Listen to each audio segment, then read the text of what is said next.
Hi hello welcome to my YouTube channel. അപ്പോൾ നമ്മൾ തൊടുപുഴയൊക്കെ ഇറങ്ങിക്കൊണ്ടിരിക്കുകയാണ്. അപ്പോൾ പെട്ടെന്ന് നമുക്ക് തോന്നുന്നത് മഹാറാണിയിലൊന്ന് പോയാലോ. മഹാറാണി മിക്കവർക്കും ഇപ്പോൾ അറിയാമെന്ന് തോന്നുന്നുണ്ട്. കാരണം ഇതിൻ്റെ ഇപ്രാവശ്യം നവീകരിച്ച ഷോറൂം ഇനോഗ്രേറ്റ് ചെയ്തത് സാമന്ത പ്രഭുവായിരുന്നു.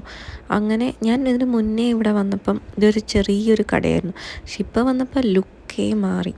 പിന്നെ ഇവിടെ കുറച്ച് സ്പെഷ്യൽ എന്ന് വെച്ചിട്ടുണ്ടെങ്കിൽ ഇവിടെ വൈറ്റ് കളക്ഷൻസ് ഉണ്ടാകും, കുറച്ച് അഫോർഡബിൾ റേറ്റിലായിരിക്കും.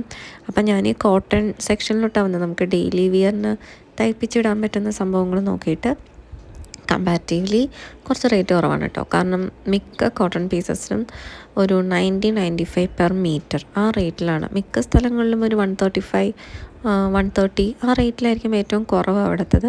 ചിലപ്പോൾ ഞാനിപ്പം തയ്ച്ചിട്ടേക്കുന്നതാണ് ടോപ്പ് ആൻഡ് ബോട്ടം തുണി എടുത്തിട്ട്.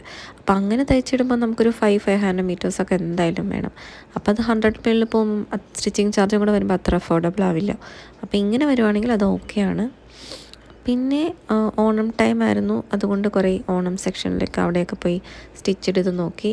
പിന്നെ അവർക്കിപ്പോൾ ഈ മറ്റേ ഫാൻസി കളക്ഷൻസും കൂടെ അവർ സ്റ്റാർട്ട് ചെയ്തിട്ടുണ്ട്. അവിടെ ആ സെക്ഷൻ കുറച്ച് റേറ്റ് ഉള്ള പോലെ കേട്ടോ ഫീൽ ചെയ്തത്. അപ്പോഴാണ് ഈ നമ്മുടെ കാർസ് നോക്കിയത്. വീട്ടിൽ കുറച്ച് കാറിനോടൊക്കെ പ്രാന്തുള്ളവരുണ്ട്. അപ്പോൾ അവർക്ക് വേണ്ടിയിട്ടൊന്ന് തപ്പിയതാണ്. സംഭവം അടിപൊളിയാണ്, പക്ഷെ അതിൻ്റെ പ്രൈസ് കാരണം അതങ്ങോട്ട് പർച്ചേസ് ചെയ്യാൻ നമുക്ക് പറ്റിയില്ല. അപ്പോൾ ആകമൊത്തം ഇതായിരുന്നു നമ്മുടെ അന്നത്തെ ഒരു പർച്ചേസ് എന്ന് പറയുന്നത്. പിന്നെ നമ്മൾ കുറച്ച് ഫാൻസി സാധനങ്ങൾ, നമ്മുടെ തലയിൽ വെക്കാനുള്ള സാധനങ്ങൾ, ഇവയുടെ വീഡിയോയിൽ എനിക്കൊന്ന് ഓണം വീഡിയോയിൽ തലയിൽ ഇത് ഇവ കുത്തിയിട്ടുണ്ട്.